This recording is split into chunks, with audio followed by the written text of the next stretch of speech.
Video number 3, action. All right, guys, so this week we're still looking at compound complex structure, and our sentence pattern is SVTIODO.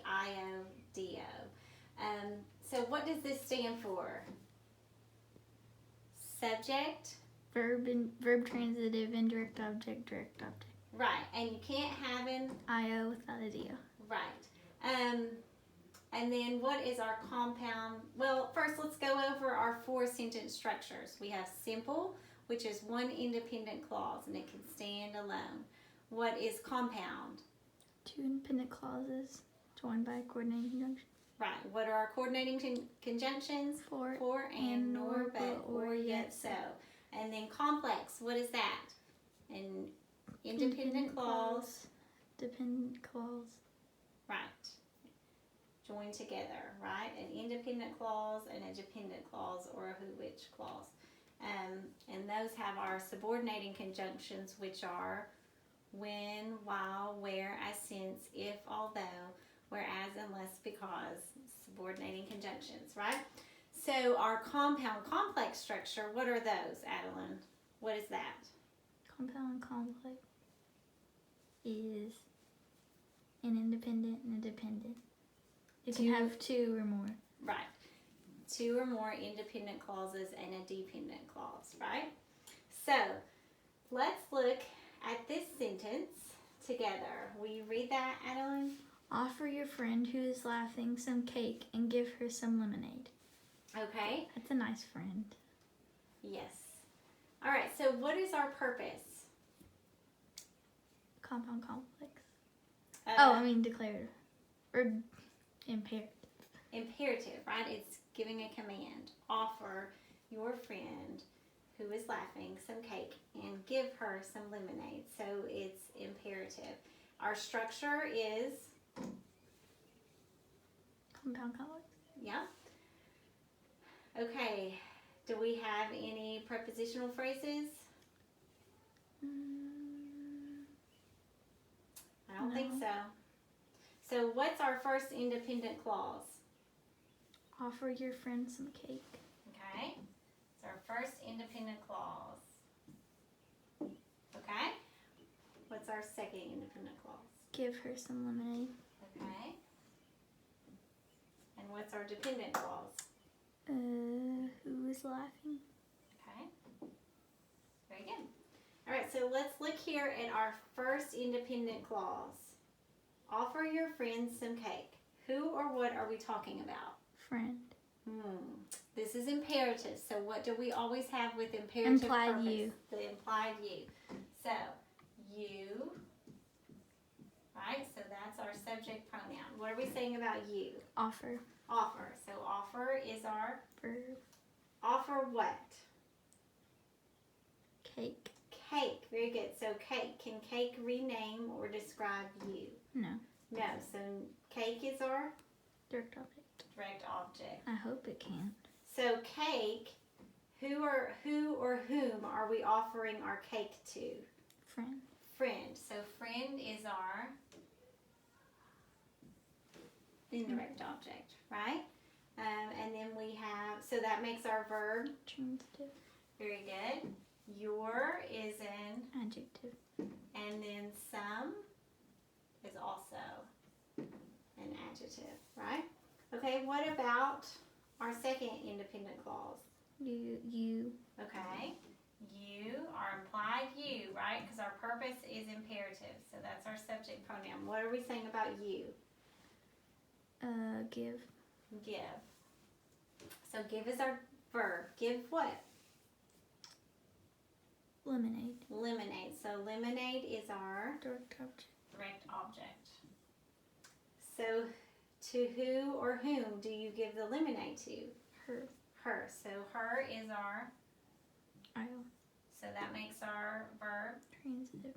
Okay, and our adjective, right? Okay, so what about here? Who is laughing?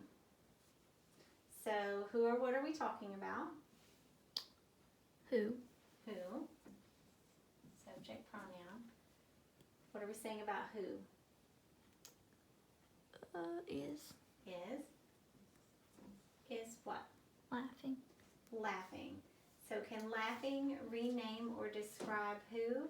It can describe. Okay, so that makes it a Predicate noun. Adjective. okay.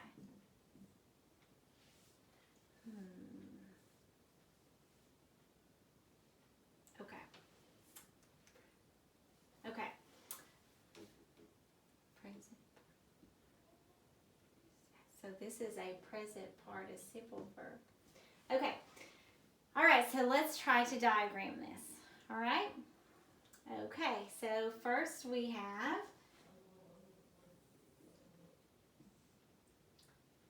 you, right? You offer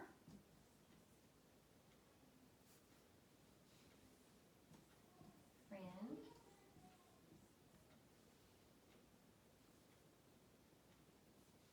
and then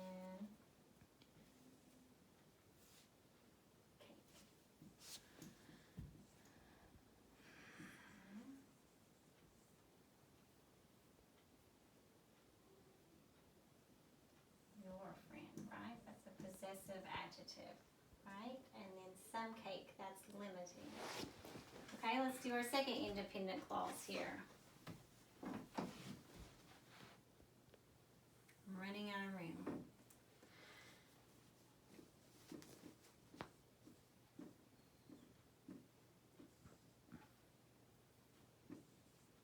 Your line goes all the way down. Oh, thank you. Give her a lemon.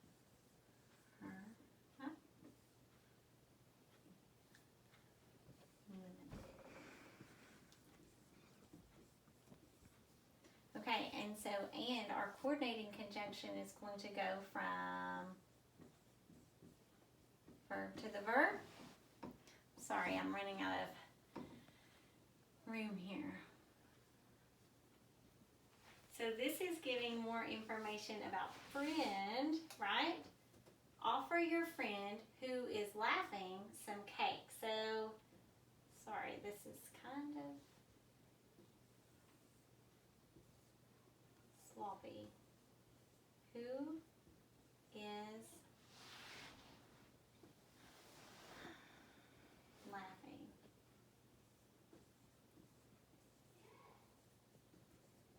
Let me see. Hang on just a second. Hold that thought. Oh, I'm sorry. I was getting out.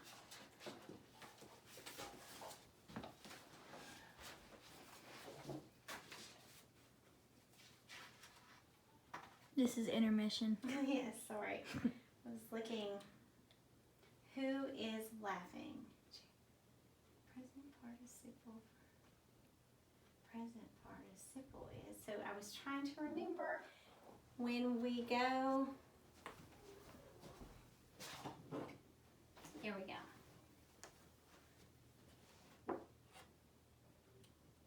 Flying machines.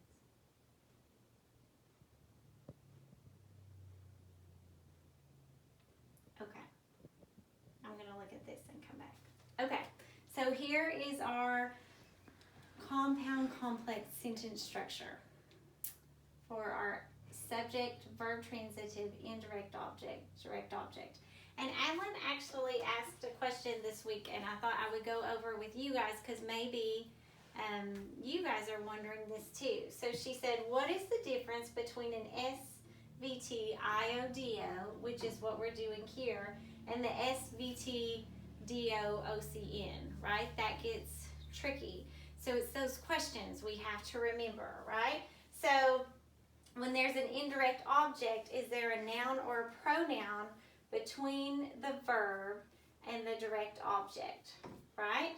Is there a noun or a pronoun between cake, offer, and cake? Yes, right? Friend. So that would be our IO. And then when we do the OCN, is there a noun or pronoun after the direct object? So those two questions. So with this one, the SVT IODO, is there or a noun or a pronoun in between the verb and the direct object? Okay, so that's what we have to remember when we're asking offer what? Offer cake. right? And so who or whom are they offering the cake to? The friend, right? And so that's our noun in between the verb and the direct object. Whereas when there's after the direct object, if it said offer your cake to your friend, then that would be the noun after the direct object, right? Okay, so hopefully that made some sense, and maybe you guys were asking that same question, so I just wanted to go over it together. All right.